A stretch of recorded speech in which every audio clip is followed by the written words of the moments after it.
Hello, and welcome back to Pathfinder. My name is Philip, and I'm here to talk about Pathfinder 2nd Edition. This is part of a series I'm producing covering the various deities, factions, and NPCs in the Pathfinder role-playing game, and its setting, the world of Golarion. This month, here on Pathfinder, I'm looking into the esoteric and occult. Plenty of topics in the broader Pathfinder lore are fairly straightforward, at least by fantasy standards. But this month, I want to look at those things on Golarion which even accomplished scholars argue about, either because they are so mysterious, or because they are so well hidden.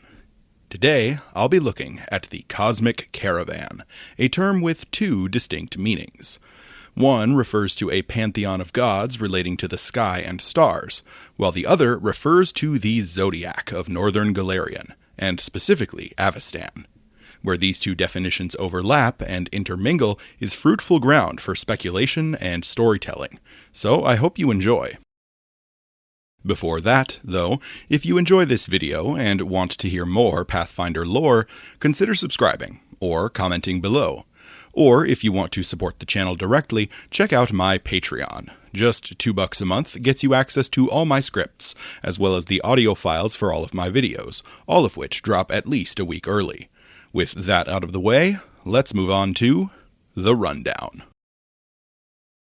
The Cosmic Caravan Pantheon is a collection of deities relating to the celestial bodies easily observed from the surface of Golarion: the moon, the sun, the stars, and even the northern lights.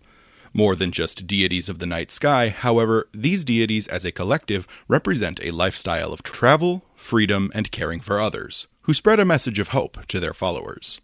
This pantheon of deities is a relatively recent development on Golarion, having risen to prominence in the Saga Lands and Old Cheliax regions in Avestan. This is my first time covering a pantheon as the main topic for a video, so I want to start by covering the main deities. Hopefully, by covering each of the member deities in brief, I can then link them together to explain the views and goals of the broader pantheon as a whole. The member deities of the Cosmic Caravan Pantheon are Desna, representing the stars, Sarenrae, representing the sun, the Imperial Lord Ashava, representing the night and freedom generally, the Imperial Lord the Black Butterfly, representing the night sky broadly, the Imperial Lord Pelura, representing the Aurora Borealis, Ketefis and Tskio, both representing the moon, and the outer god Yog-Sothoth, representing the darkness between the stars. At first, these deities might seem like they have relatively little in common, but perhaps by covering them in a bit more detail, we can find the connecting threads between them. Desna, the Song of the Spheres, is the goddess of the night, the stars, travel, dreams, and luck, and serves as something akin to the fulcrum for this entire pantheon.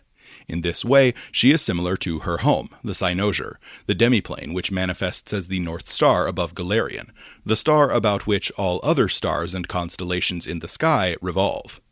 Desna is a free spirit, a goddess of self-expression defined by her boundless curiosity, intense emotionality, and aversion to restriction. She is among the most revered deities on all of Golarion, with followers in Avestan, Garund, Tian Sha, Casmeron, and Arcadia. Her edicts are to aid fellow travelers, to explore new places, to express yourself through art and song, and to find what life has to offer. Conversely, to foster despair or terror in the innocent, to cast nightmare or use similar magic to corrupt dreams, or to engage in bigoted behavior are all anathema to Desna. A lot of these teachings are shared with the Cosmic Caravan as a whole, so keep these in mind as we examine the further deities in the Pantheon. The next most famous deity in the Pantheon is Sarenrae, the goddess of the sun, worshipped all across Avestan and Casmeron.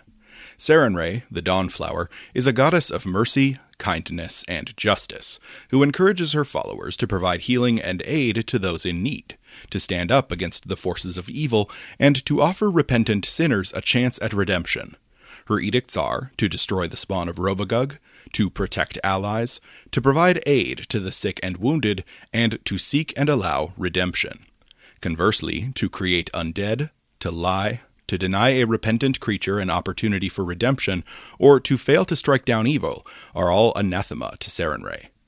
Sarenrae is in a romantic relationship with Desna, as part of the Radiant Prism Pantheon, but notably, Shelyn, the third member of that polycule, is not a part of the Cosmic Caravan. Sarenrae's opposition to evil, and her emphasis on providing healing and aid, are what shine through in her involvement with the Caravan. Up next in the Pantheon we have the three Imperial Lords, Ashava, the Black Butterfly, and Pelura. For those unfamiliar, Imperial Lords are lesser deities, sometimes referred to as demigods, who are aligned with the forces of good. They are roughly equivalent in power and prestige to the Archdukes of Hell under Asmodeus, or the Demon Lords of the Outer Rifts. Ashava, the True Spark, is the Imperial Lord of Dance, Moonlit Nights, and Guidance. She encourages her followers to lay the dead or undead to rest, not through violence, but through understanding. Ashavans dance to whatever music the world provides, following the steps in their hearts, rather than the formal steps of a rigid dance routine. They bring light to the shadowy places of the world, and aid those who've been drawn to danger by will-o-wisps. Ashava's edicts are to dance even when there is no music, to cast light in places of darkness, and to lead the lost. Conversely, to intentionally mislead someone, to desecrate graves, or to abandon a creature in darkness are all anathema to Ashava. Her emphasis on guiding the lost is what rises to prominence in the Cosmic Caravan. The Black Butterfly, often called the Silence Between, is the Imperial Lord of silence, introspection, and the vastness of space. The Black Butterfly is sometimes referred to as Desna's shadow, and many believe her to be an aspect of Desna which has attained a degree of independence. The Black Butterfly finds joy in thoughtfulness and reflection, and the isolation and silence of space provides opportunities for this. She violently opposes the corruption of this emptiness, represented in large part by the evils of the Dark Tapestry. Her edicts are to study the stars, to notice moments of silence, and to perform anonymous acts of kindness. Conversely, to disrupt another's meditation, to interrupt tranquil moments, or to play noisy or discordant music are all anathema to the Black Butterfly. Within the context of the Cosmic Caravan, the Black Butterfly is most interested in the inspection of the stars and the protection of the night as a time of safety. Pelura, the Shimmering Maiden, is the Imperial Lord of Constellations and the Northern Lights, who has a deep love of travelers and those who feel homesick.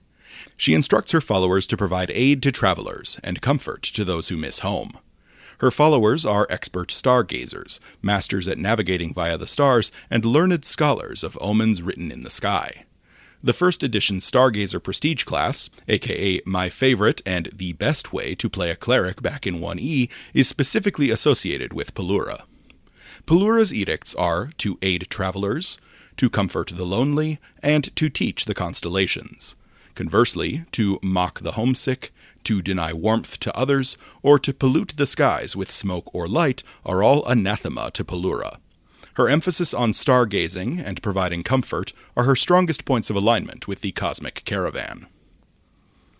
Ketiphys joins the Pantheon as one of the representatives of the moon. As one of the elven deities, Ketiphys, the hunter, is a god of forestry, hunting, and the moon. He primarily hunts at night, guided by the light of the moon and the stars. Beyond that, however, his primary interest is in the navigation of forests and the hunting of game to provide food for one's community. His edicts are to hunt and kill demons and undead, to maintain the health of the forest, and to provide for your community.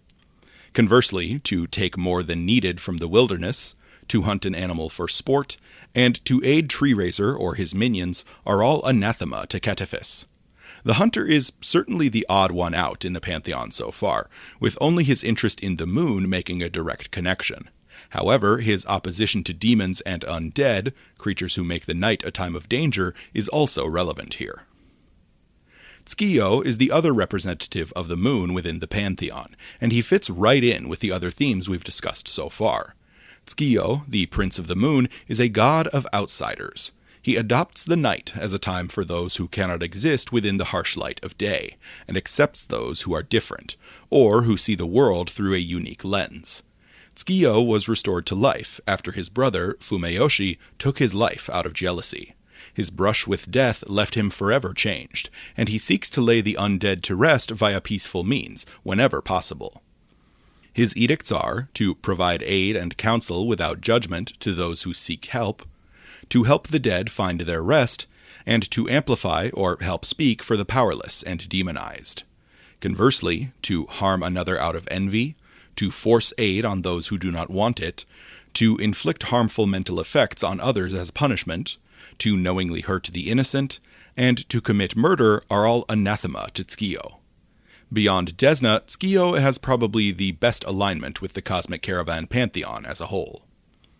The final member of the Pantheon is Yog-Sothoth, an outer god who, even more than Ketephes, likely raises an eyebrow for his involvement in this pantheon. Yog-Sothoth is associated with both the outer and elder gods, the deities from outside of the universe who are derived from the Cthulhu mythos.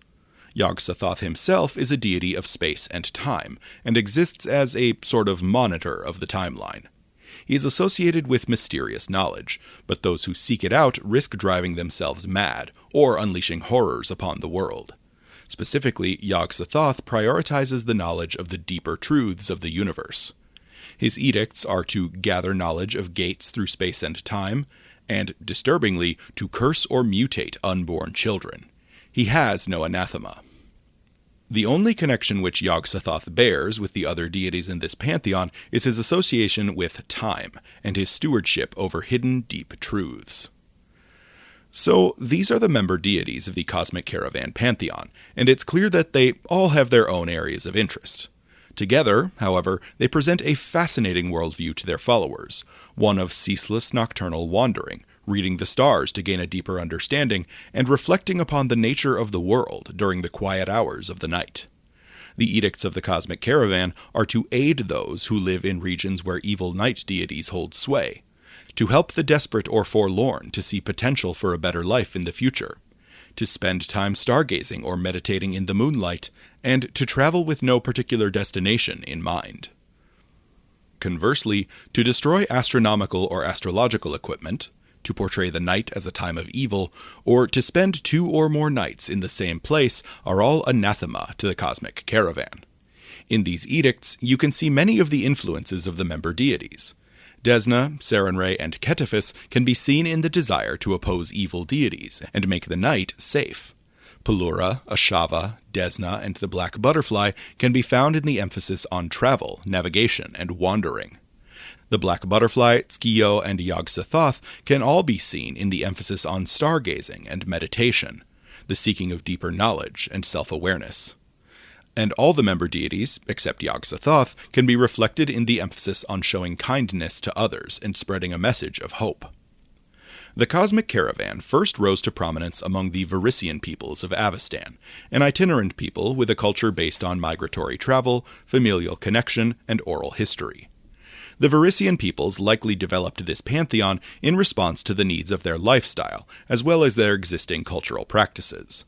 Stargazing, for instance, provides a means of navigation at night, something which the many Varisian caravaneers across Avestan would need to do with regularity. Fortune-telling, primarily through the use of the mystical harrow deck, is a major aspect of Varisian culture, and stargazing also provides a means of augmenting these abilities. To make the night safe for travelers actively benefits those who travel for a living. The Cosmic Caravan was clearly inspired by the practical needs of the Varisian caravan operators, and many of the practices of the Cosmic Caravaneers, as I like to call them, should be viewed through this lens. This is important, because we don't actually know that much about the tendencies among the followers of this pantheon in specific. We know very little about their daily behaviors, how they offer prayers, what formal worship services look like, or how they dress. The most prominent known follower of the Cosmic Caravan in a Paizo publication is Rin Sivinxi, a major NPC in the Abomination Vault's adventure path, but even she only offers a glimpse into the practices of Cosmic Caravaneers.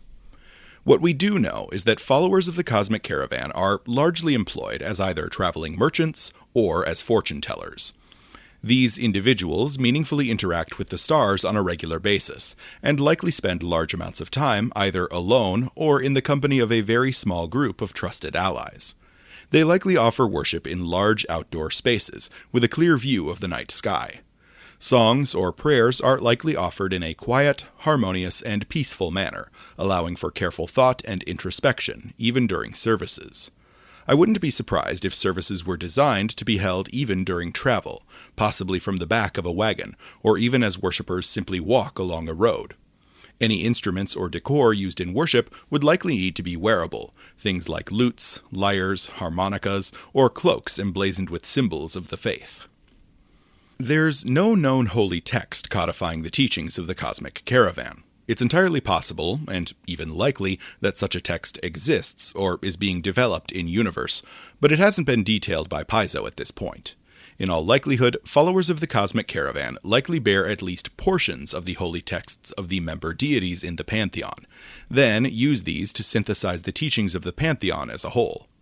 Star charts likely hold intense significance to Cosmic Caravaneers, both as tools of navigation and as representations of the sacred night sky. Maps are likely similarly important, but without the added religious connotation. A potential holy text for the followers of this pantheon might take the form of an astronomical and astrological codex, an atlas of the night sky, so to speak, which details the motion of the planets and stars in the night sky and provides insights into the deeper meaning of the stars and constellations, both navigational and occult. It's also possible that this information might be collated into a non-text form. The Varisian capenia, a scarf woven with hidden patterns in the cloth which convey information, might serve as a source of inspiration. I particularly like the idea of a priest who wears a capenia scarf, woven with the knowledge of the Pantheon and the stars. Over time, this knowledge, and the ability to read the scarf, would be passed on to new followers. Structurally, the faith of the Cosmic Caravan is likely extremely decentralized, with small bands of worshippers moving from place to place under the guidance of a priest or collection of priests. No one of these congregations likely takes precedence over another, and when they gather together, likely after crossing paths on the road, I would anticipate an open exchange of ideas, information, religious interpretations, songs, and other practices. I could also see followers hopping between congregations readily and with little pomp or circumstance. Permanent temples to the Cosmic Caravan are likely extraordinarily rare due to the emphasis on travel. Instead, structures devoted to the member deities of the Pantheon might set aside small spaces for visiting caravaneers as the Pantheon grows in worshippers. Geographically, the Cosmic Caravan is most popular in Varisia, Nidal, and Ravenel, the regions where it first rose to prominence. With the large number of Varisian peoples who follow the Pantheon, however, it is beginning to spread, and has already taken root in Ustalav, where the occult aspects of the faith are right at home among the superstitious populace. In Nidal specifically, the faith is more militant, due to its intense opposition to Zon Kuthan and his servants, who make the night a time of fear. The Nidalese horse lords will likely ally with the Cosmic Caravaneers in their fight for freedom, just like they've allied with the followers of Desna in the region.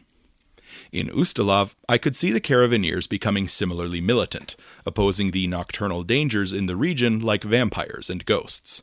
Not to speculate too much, but with the caravan's prominence in Ravenel, I could certainly see it taking root among the firebrands, who often travel the high seas. They would value the Pantheon's emphasis on hope, nocturnal navigation, and travel. I could also see the faith spreading to the crown of the world, as travelers pass between Avestan and Tian Sha. This could be an exceptionally interesting development, as Tskio is prominent in Tian Sha, but Sarenrae isn't. A regional variant on the Pantheon could easily arise which reveres Shizuru in place of Sarenrae as the representative of the sun. Lastly, I could see the Cosmic Caravan, and especially their emphasis on stargazing and a knowledge of space, becoming a major factor in Numeria. The Black Sovereign, Kevoth Kul, would likely see the appeal in inviting Cosmic Caravaneers into his territory, so he might augment his own understanding of space and the distant worlds which influence his kingdom. Before I close out this section, I should also mention the former inclusion of Grotus within the Pantheon. During earlier printings of the Pantheon, Grotus, god of the end times, was included as one of the representatives of the moon. He has since been removed and replaced with Tskio. In universe, this is treated as a religious development, with followers of the Pantheon deliberately abandoning Grotus due to his opposition to hope. As a side note, I love it when Paizo gives an in-universe reason for a retcon. Somewhat counterintuitively, it makes the setting feel a lot more real to me. Stargazing on Golarion. Let me begin this section by stating clearly that this video is my first significant interaction with astrology as an art form or practice. This is not something I've ever participated in or investigated in my real life. So if I fail to communicate these ideas clearly or completely miss something obvious in this section, please don't hesitate to correct me in the comments. Stargazing on Golarion can be broadly divided into two categories. Astronomy, meaning scientific and mathematical observation of the night sky, and astrology, the occult interpretation of the movements of celestial bodies. Of course, in the world of Golarion, where magic is demonstrably real, there's a huge amount of crossover between the two. Masters of one field are likely familiar with and deeply appreciative of the other, and most practitioners are likely at least competent in both. Notably, astronomers, meaning those with a more scientific view, often offer their services as astrologers, that is, fortune tellers and diviners, in order to attract sponsorship and investment for their research.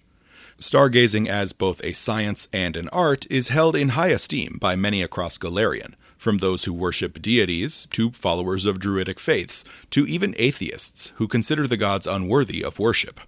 Mechanically, characters who wish to partake in these arts might specialize in the fortune-telling lore or astronomy lore skills.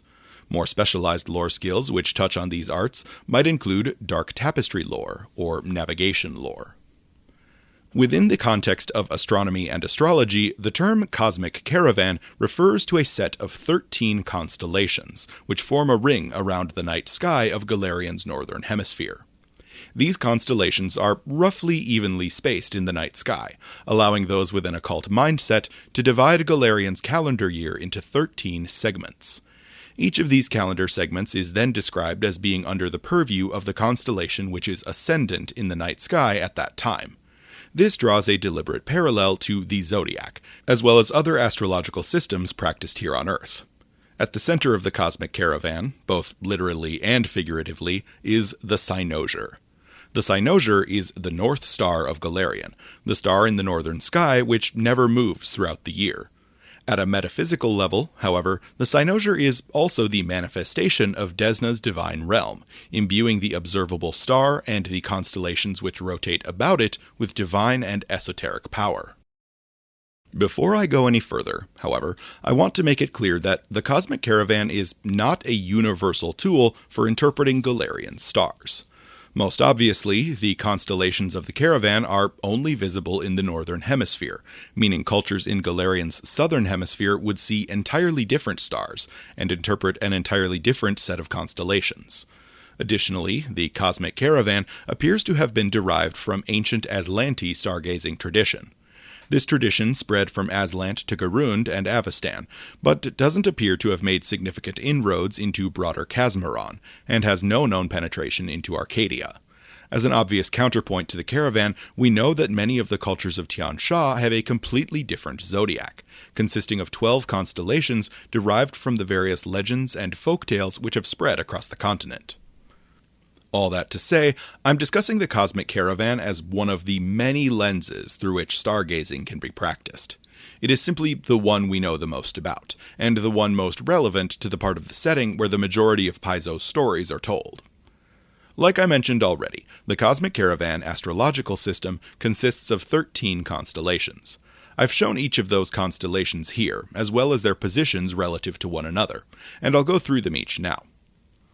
Also, bear in mind that I'll be referring to the months of the calendar as it is understood in the Inner Sea region of Golarion. This calendar system contains 12 months, which roughly align to the 12 months of the Gregorian calendar here on Earth. First up, the Thrush is a constellation which resembles a songbird in flight. It spans the calendar period, covering the end of one year and the beginning of another, beginning on the 18th of Chthona and ending on the 20th of Abadius. The thrush is said to foretell the arrival of new travelers. When the constellations are interpreted as a parade of figures traveling in a line, the thrush is seen as the herald of the other signs, signifying the beginning of a new year and the start of a new sign cycle. Next is the Lantern Bearer, a star cluster which is interpreted as something similar to a Lilend Azada, with a serpentine tail and feathered angelic wings. The lantern-bearer lights the way for those born under its sign, and leads the other signs along, allowing them to evade peril and find a portentous path. The sign rises on the 21st of Abadius, and falls on the 16th of Callistril. The newlyweds is the next sign in the sequence, and it is commonly interpreted in two ways. First, as a pair of young lovers entwined together, and second, as a pair of ribbons wrapped around one another.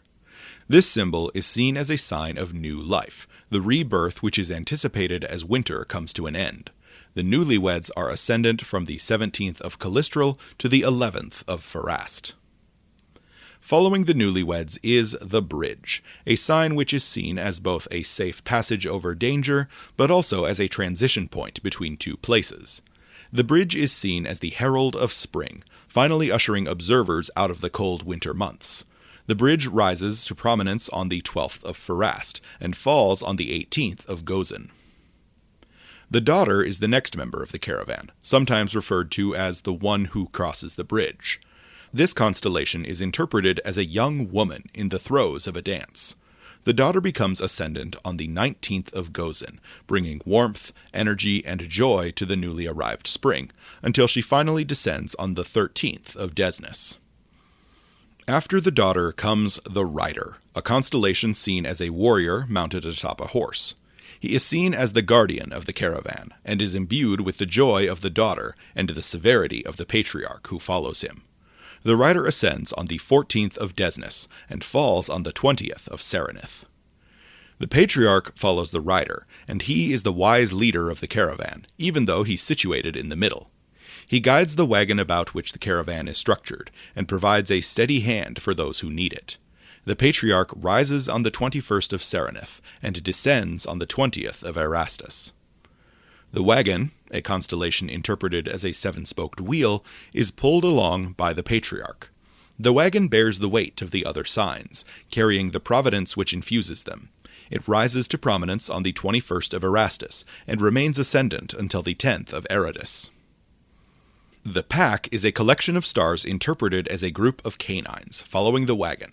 In some interpretations, these are loyal dogs protecting the caravan from attackers. Others, however, insist that the stars are wolves, seeking to prey upon the weakness of the travelers. The pack ascends on the 11th of Eridus, and falls on the 16th of Rova. The mother is the next sign in the caravan. She's represented by a cauldron, a soup pot in which she prepares nourishment in the form of both food and love for her fellow travelers. The mother is seen as a sign which prepares observers for the oncoming winter with a good meal. She rises on the 17th of Rova, and falls on the 30th of Lamachan. After the mother is the Stargazer, a companion of the caravaneers who seeks that which lies beyond mortal understanding. Some practitioners interpret the Stargazer as a fool, while others ascribe them a level of wisdom and understanding. The Stargazer, represented by a face staring at the sky, is ascendant from the 31st of Lamachan to the 29th of Neth. At the tail end of the caravan is the Stranger, a fellow traveler who crosses paths with the caravaneers for a time, but ultimately makes their own way in the world. They observe their fellow travelers with open eyes. The Stranger ascends only for a very short time, from the 21st of Neth to the 29th of Neth.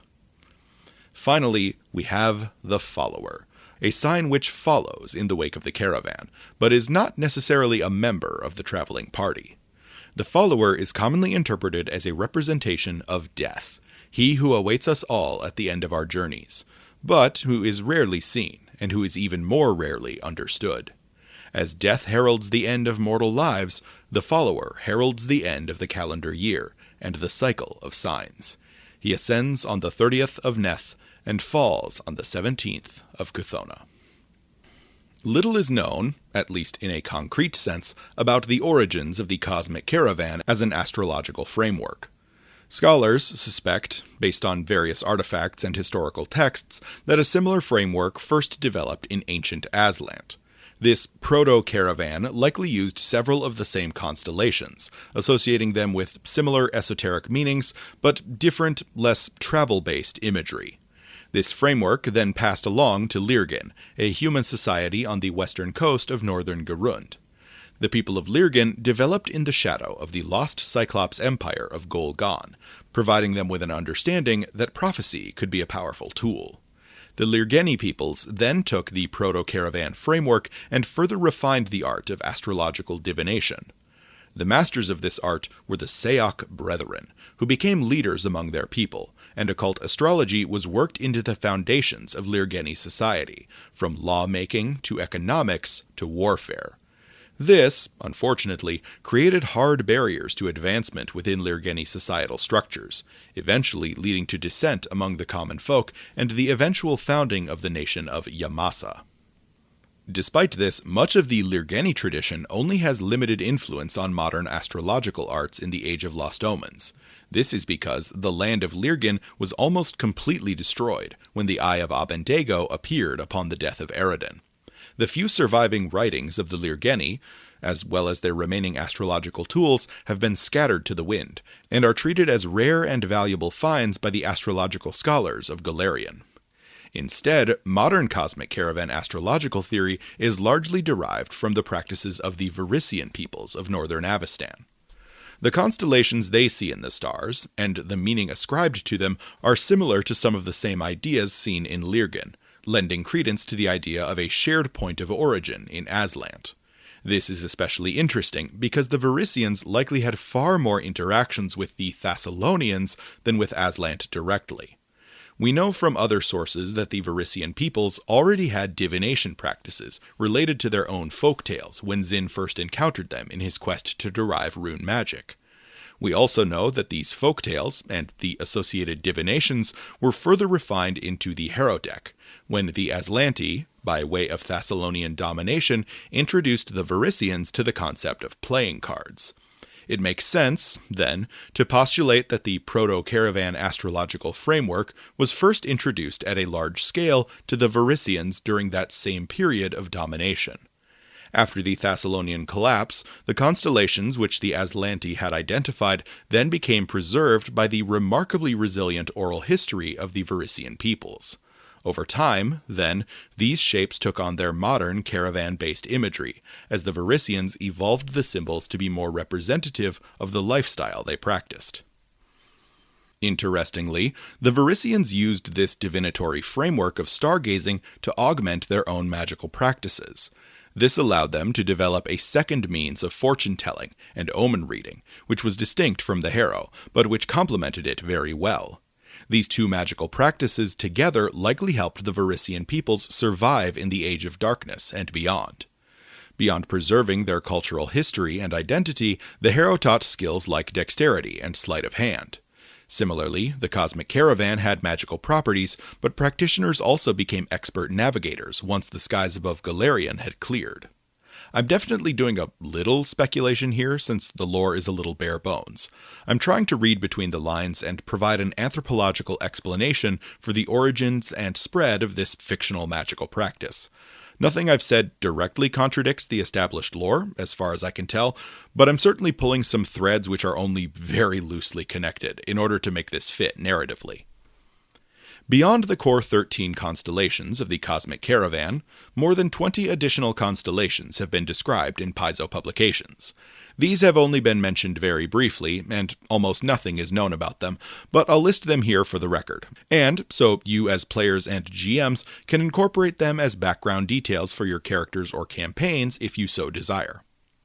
In the north, we have additional constellations which occupy the sky, alongside the Cosmic Caravan.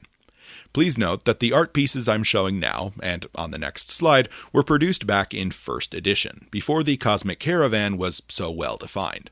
For that reason, the illustrated star fields do not match up between editions. A good example are the first two seen here, the Animal Mother and the Caravan, which obviously inspired the eventual mother and wagon signs within the broader Cosmic Caravan. Next is the Wyrm. This constellation is said to represent the Great Star Dragon, and is commonly interpreted as a benevolent entity. I've found no specific mention of this sign in other sources, even the newly released Draconic Codex.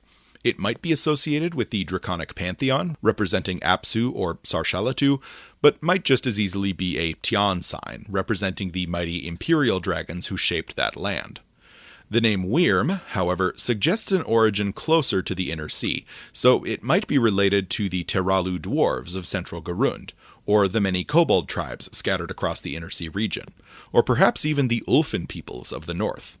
I'm a sucker for Norse mythology, so I like the idea of this sign drawing parallels to Jormungandr, the world serpent, even if no such being exists in Paizo's current canon. After that is the Sturge, one of two constellations with mythology surrounding it becoming trapped in the sky. In the case of the Sturge, it raised its nose too high and became trapped among the stars. The Dancer, the Stair of Stars, and the Twins were all eventually reworked into the modern Cosmic Caravan, with the Twins being renamed the Lovers. The Stair of Stars is a group of stars which point the way toward the Cynosure, the home of Desna. These should rotate about the Cynosure just like every other star, but would always point toward Desna's metaphysical palace, leading travelers' eyes toward true north. Then we have the Mantis, a constellation about which no information has been provided, but which is almost certainly associated with Achakik, the mantis god of assassination, as well as his red mantis assassin, servitors. A similarly mysterious star shape is the Snakefang. The Snakefang seems to be associated with serpents, possibly Nagas, serpent folk, or Nagaji, though which and to what degree is entirely unknown. Then we have the Salmon and the Goblin, two constellations about which no information has been presented. The Sea Wraith, however, is a constellation about which we know plenty. According to legend, this constellation is the material manifestation of Besmara's own ship. Besmara, the pirate queen, maintains no permanent home in the great beyond, but pilots her ship through the multiverse, raiding and pillaging as she sees fit. The Jackal likely inspired the updated constellation the Pack in the Cosmic Caravan. It might have previously held some association with Lamashtu, the jackal-headed goddess of demonkind. After that, we come to the Rose, another constellation with no specific lore, but which likely has some association, at least in Avestan, with Milani, the Everbloom, goddess of rebellions and resistance. Finally, in the north, we have the Owl, sometimes called the Owl King. This constellation seems to have some association with knowledge and the night, as the owl rules over the dark hours and sees all which occurs in his domain. In the south, meanwhile, we have 14 more detailed constellations. First up, we have the Hawk, another bird deity which, like the Owl King, maintains dominion over a time of day. The Hawk, however, watches over the day, striking with the sun at his back to keep his enemies blind to his movements. Several constellations in the south are explicitly associated with the gods. The key, for instance, is said to be the very key which Abadar used to seal the first vault, his repository of all perfect things in creation. Similarly, the spider is said to weave threads of silk between the stars, blanketing the night sky in invisible connections. This draws obvious parallels to Grandmother Spider, the famous Garundi deity. Witches, with the Spinner of Threads patron, might feel a particular affiliation with this constellation. The Sorcerer is a constellation associated with magic and the casting of spells. It's considered a sacred sign to all spellcasters familiar with astrology, though I imagine it is especially relevant to those whose power is derived from space-themed deities, or the forces of the Dark Tapestry. Two constellations take the form of giants, similar to the real-world Big Dipper and Little Dipper. Gygus Major is the old giant, while Gygus Minor is the young giant. I wouldn't be surprised if these held some connection with the pantheon of giant deities, or the giants' ancient progenitors, the Gygus, but I've found no proof of this. Gygus Major does appear to be a cyclops, specifically, in the art I have found, and so it might have had some association with the ancient Golgon civilization.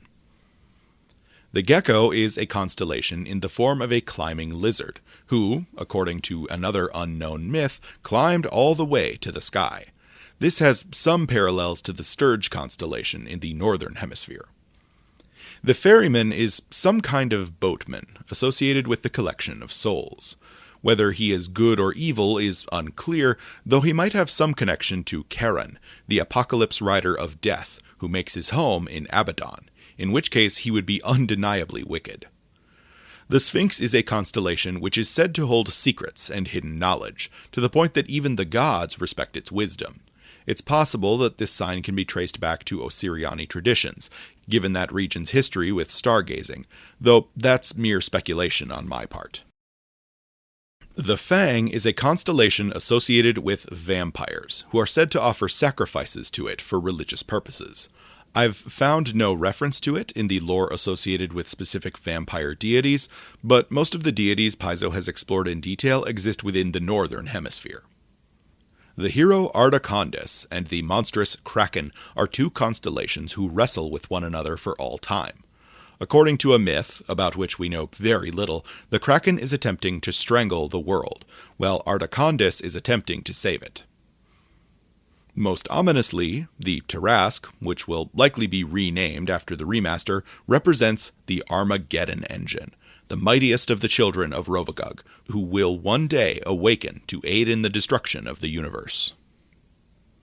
Finally, we have the Throne, one of the most interesting signs of all. This sign is said to be waiting for some being known as the Final King, about whom no details have been presented. My first instinct is that this might be associated with the Bound Prince, the first Apocalypse Rider who now sleeps as the eclipse over Abaddon. Another idea might be that this could represent the chair from which the Survivor, she who will succeed Pharasma, may rule in the next iteration of the universe. Any number of other theories could fit this extremely broad definition, however, making this a fruitful prompt for GMs. These are all the constellations about which I've found information. Again, we have very little context for most of these. We don't even know which cultures first named them. We likely won't be getting that level of clarification from Paizo anytime soon, however, so I encourage you to use them in your stories however you see fit. On Golarion, a number of societies and groups have made a notable practice of stargazing, beyond the Varisians and the Lost Lirgeni whom I've already mentioned. Specific universities, observatories, or collegiate departments devoted to astronomy and astrology have arisen in the Varisian city-state of Korvosa, the Iriseni capital of White Throne, and across several major cities in Katapesh. The Church of Desna acts as a patron to a great many astronomers and astrologers, and many Desnan temples house the equipment needed to allow them to function as observatories. Desnans in particular, however, are extremely conscious of the dangers which lurk in the blackness of space, and likely keep a close watch on stargazers to spot early signs of corruption. The ancient Osiriani developed a fascination with planets beyond Golarion, most notably Octurne, but others as well. This led to the development of a highly advanced, if poorly coordinated, understanding of astronomy and astrological divination. Osiriani practices were largely independent from one another, with specific researchers having their own zodiacs, dividing up the stars. This makes modern interpretations of their work extremely complicated. These practices, disparate as they were, may have influenced the astrological practices in the other nations along the Golden Road, even into the Age of Lost Omens. In Rahadum, for instance, astrology is often seen as a viable alternative to deific religion, which is banned within the borders of the nation. To the east, in Qadira, astronomers and astrologers hold significant sway in noble courts, often acting in both official and unofficial capacities as viziers. Additionally, the lunar Nagas of Golarion are exceptionally gifted stargazers, having both an innate affiliation with the stars and a talent for the occult. Though quite insular, lunar Nagas are considered to be among the most learned scholars of stargazing the world over. They've developed and catalogued numerous zodiacs over the millennia, some of which match those invented by humanoids, and some of which are entirely different or distinct. Finally, and most prominently, the stargazing traditions of Lirgin are, surprisingly, returning to the world once more. The modern-day city-state of Jaha, founded in the ruins of ancient Jaha in Lirgin, plays host to a growing population of humans of mixed Lirgeni descent and Iruxes, or lizard folk, whom the lost Lirgeni kept as enslaved laborers. The modern peoples of Jaha find their eyes drawn both up and down. Up toward the stars, to rediscover the mysteries their ancestors had found hundreds of years ago, and down toward the ruins around them, to learn from the artifacts which the Eye of Abendego forced their ancestors to leave behind. In the modern era, stargazing and astrology is important to life in Jaha, but presents a far less rigid framework for life. Jahaxi, the citizens of Jaha, see fate as something flexible, not immutable, and certainly not something which should prevent someone from living a fulfilling life. Interestingly, we do have some information on Jahaxi astronomy and their interpretations of constellations. The peoples of Jaha recognize the Fang and the Spider as constellations, but all the other constellations they note are entirely unique, or are different names for ones I've already discussed. They see the bird of paradise, which is associated with the sun, and which might be another name for the hawk. The horn, which holds up the sky. The eyes of the dead, which serves as a means for the dead to watch Golarion, and which might be another name for the stranger or the follower. The lions, which became constellations when they witnessed the beauty of some unnamed goddess. The twin turtles, which might be another name for the twins or the lovers. The spine, which is said to hold the world and the heavens together, a description which sounds serpentine and therefore might be another name for the Wyrm. The bird mother, which protects the other constellations and might be an alternative name for the mother or the owl king. And the sailfish, which falls from the sky to seek its prey. For players who might be interested in playing characters who follow the Cosmic Caravan, here are a few useful details. For those using the alignment rules, the Cosmic Caravan allows clerics of chaotic good alignment, along with neutral good and chaotic neutral alignments. Like I mentioned earlier, the Caravan's edicts are to aid those who live in regions where evil night deities hold sway, to help the desperate or forlorn to see potential for a better life in the future, to spend time stargazing or meditating in moonlight, and to travel with no particular destination in mind. Conversely, to destroy astronomical or astrological equipment, to portray the night as a time of evil, or to spend 2 or more nights in the same place are all anathema to the Cosmic Caravan. The Pantheon's domains are darkness, fate, freedom, and moon, though it also has the alternate domains of nothingness and star. The holy symbol for the Cosmic Caravan is a constellation in the shape of a wagon. Clerics of the Cosmic Caravan can choose either the heal or harm domains, and are allowed to choose holy sanctification, but are not required to do so. Before we move on, I do want to remind players that the rules for Pantheons are very slightly different from the rules for deities. Clerics of a Pantheon choose first to worship a patron deity within that Pantheon. This acts as a sort of base from which that cleric's powers develop. The cleric is bound by the edicts and anathema of both their patron deity and the Pantheon as a whole, with the deity's edicts and anathema taking precedence, unless the GM rules otherwise. In exchange, the cleric gains access to the domains, favored weapons, and other benefits of both the deity and the Pantheon as a whole. Champions follow largely the same system, as would any future classes or archetypes which require a patron deity. Bear all this in mind as we discuss the specifics of the Pantheon. The Cosmic Caravan has no listed sacred colors. That said, colors which evoke the night sky, and stars, such as dark blues, purples, grays, or blacks, accented by small patches of white, pale blue, or lavender, are likely incorporated into formal religious garb. Caravaneers are likely to dress in practical clothing, outfits which consist of many layers to accommodate changing weather, which are inlaid with multiple hidden pockets, and made from a variety of materials. Followers of the Pantheon likely travel a lot, leading to outfits which incorporate design elements from a variety of locations and cultures across Avestan, or even broader Golarion.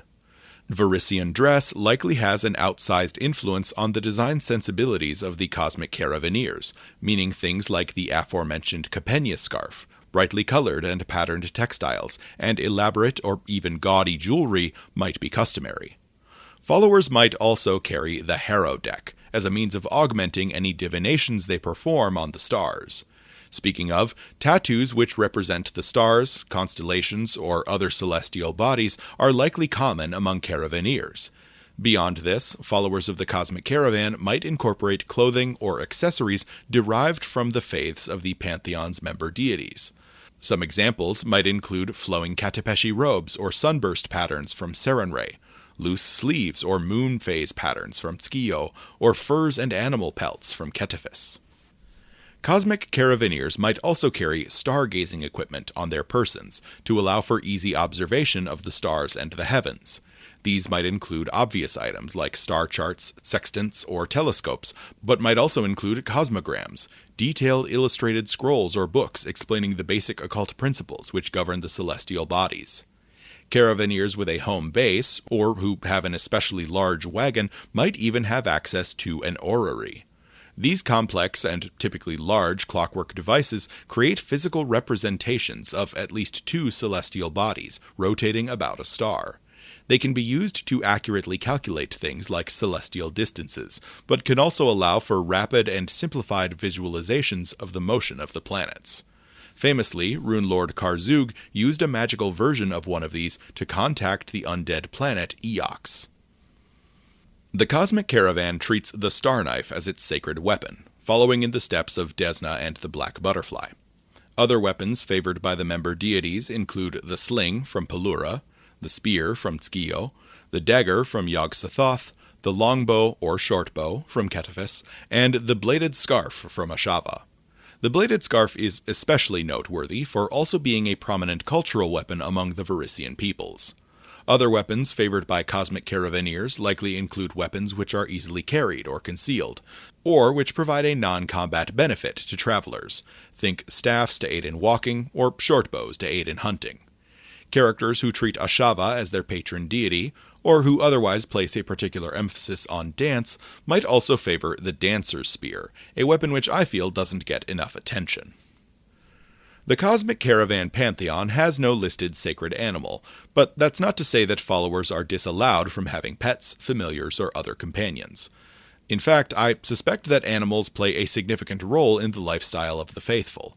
Horses, donkeys, and mules would be used to pull wagons. Dogs would be used for protection and hunting. Birds could be trained as messengers or as hunting companions or scouts, depending on the species. Looking at the Pantheon's member deities for further inspiration, we see a whole slew of options. Desna and the Black Butterfly both favor the butterfly, though the moth is likely also a valid interpretation, and Desna in particular has an affection for wolves, which she shares with Ashava. Cetaphis favors the hawk, though he also has a deep affection for hounds. Pelura favors fireflies, likely for how they resemble little moving stars. Skio favors hares, remembering the hair which protected his body after death.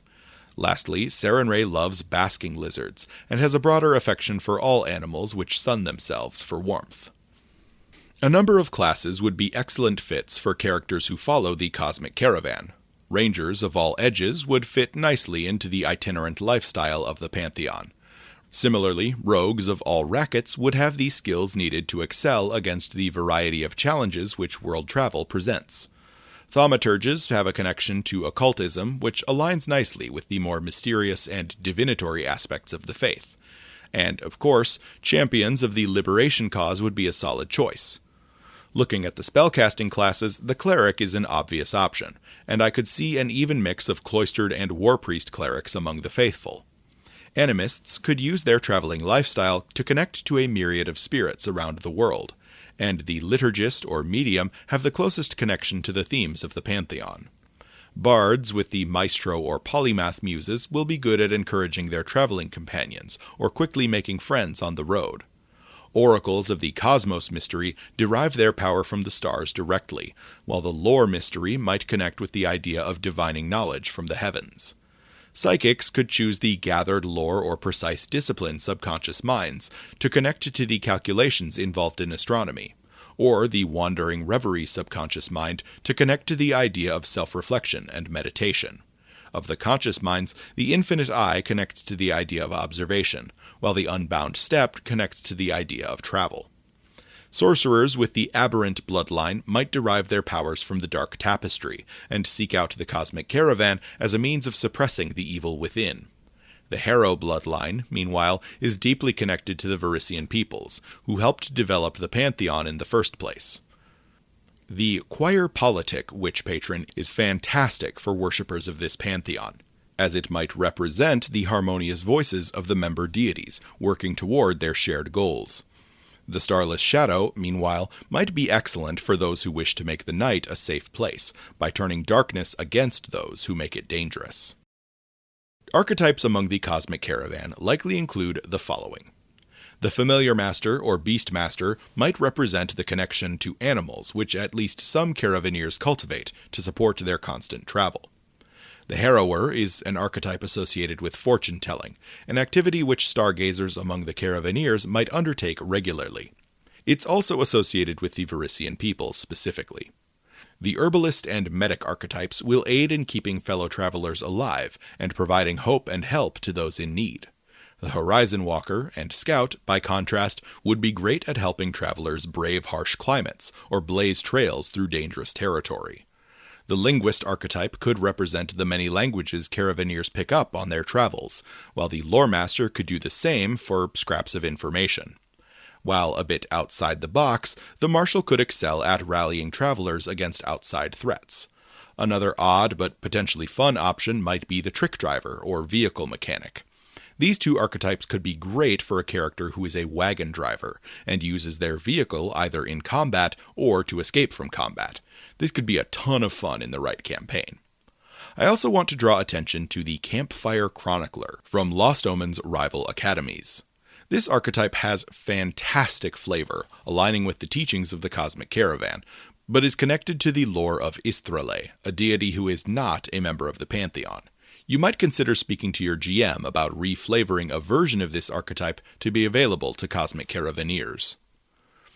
While the Cosmic Caravan might appeal to a wide variety of ancestries and ethnicities, due to their open beliefs and emphasis on travel, a number of groups are likely prominent due to the newness of the Pantheon on Golarion. First and foremost are the Varisian peoples of Avestan, like I've mentioned several times already. The Varisians are tremendously widespread, and their cultural traditions already align nicely with the teachings of the Pantheon. The number of Chelish and Nidalese followers is increasing as well, especially in Ravenel and Nidal itself. I could easily see some of the Kelid peoples of Sarkoris and the surrounding region being drawn to the Pantheon, especially due to their existing reverence for Pelura and their proximity to the Northern Lights and the North Star. Thinking a bit more long-term, I could see humans of mixed Avestani Tian heritage among those who travel the crown of the world finding the faith of the caravan. I could also see the snowborn Ayuvarin of the far north finding the faith, or some Dromar who seek to escape the harsh life of Belkzen. Halflings could definitely find appeal in the faith as well, especially those who travel for a living. Androids, whose origins trace all the way back to the distant planet Andropha, could feel a particular draw to the caravan as a path toward understanding their true nature. Lastly, I could see a faction of the Lyrune Qua Shoanti of the Storval Plateau incorporating the Cosmic Caravan into their existing animistic practices. The Lyrune Qua are a largely nomadic people who already revere Desna as a member of their ancestral faith. While not explicitly tied to the Cosmic Caravan, I want to highlight again the peoples of Jaha as another group associated with stargazing. Jaha is largely populated by humans of Lirgeni descent, an ethnicity notable for its dark brown Garundi skin tones, sharp widow's peak hairlines, and brightly colored irises. That said, the Lirgeni people were forced into a diaspora when the Eye of Abendago destroyed much of Lirgan. For that reason, many of them settled in with the other peoples of the Mwangi Expanse, especially the demon-hunting Matangi orcs, and integrated or intermarried with their new hosts. Also numerous in Jaha are the Iruxi, the lizard folk who had once been enslaved to the Lirgeni, but who now are equal citizens in the city-state. The Iruxi of Jaha consider stargazing to be a sacred art and of great cultural importance. They also have a close association with Desna. Worshippers of the Cosmic Caravan are wanderers first and foremost. They travel the world, moving from place to place, guided only by the stars and the open road. While the constellations above provide them with technical knowledge of navigation, they also present occult secrets, which can be divined by those familiar with the right practices. They treat the night as a time of isolation and meditation, and fiercely oppose those who would turn it into a time of fear or predation. For GMs looking to incorporate the Cosmic Caravan and its followers into a campaign, here are some ideas. To my knowledge, no pantheon on Golarion has specific divine servitors, and the Cosmic Caravan is no exception. Instead, if any member deity in the Pantheon wishes to convey messages or aid to followers of the Pantheon, they would likely send their own personal agents. Desna or the Black Butterfly, for instance, might send night monarchs. Alternatively, Ketefis might send his famous marked animals as guides. Ashava might send a song, which draws travelers in the right direction, while Pelura might shape the northern lights into a symbol for caravaneers to follow. And of course, any deity in the Pantheon might hide messages or blessings in the stars for their followers to find via careful observation. Thinking about the campaigns involving the Cosmic Caravan Pantheon, and astrology more broadly, the first idea which comes to mind is, of course, a road trip. This could be something simple for low-level adventurers, moving along the lost coast of Varisia from Korvosa to Riddleport. At the higher level, however, you could tackle a much larger and longer trip across all of Avestan, into dangerous regions like Nidal or Ustalav, or even across the Crown of the World. True, the Crown of the World is territory which Paizo has briefly explored before in Jade Regent, but placing the correct emphasis on navigation via the stars could give this adventure a unique identity.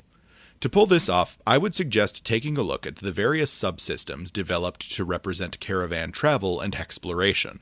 I already mentioned Jade Regent as a source of narrative and mechanical inspiration, and that AP provided a decent framework for caravan travel.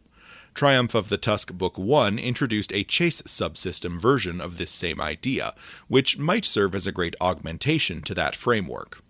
Exploration has been explored in a number of products, most recently in 2E's Kingmaker, but also in several 1E publications, including Mummy's Mask.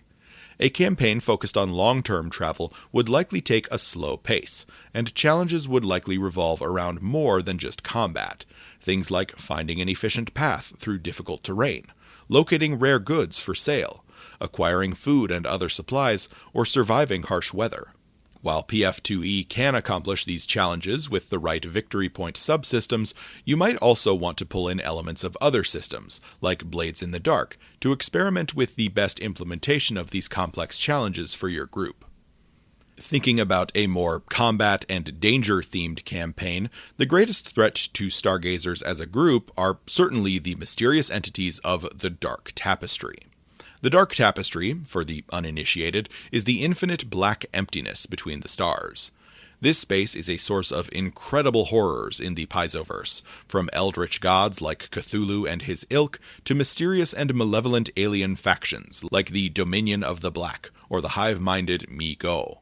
All these threats could take notice of astronomers who stumble upon them, and recognize the potential in the highly active planet of Golarion.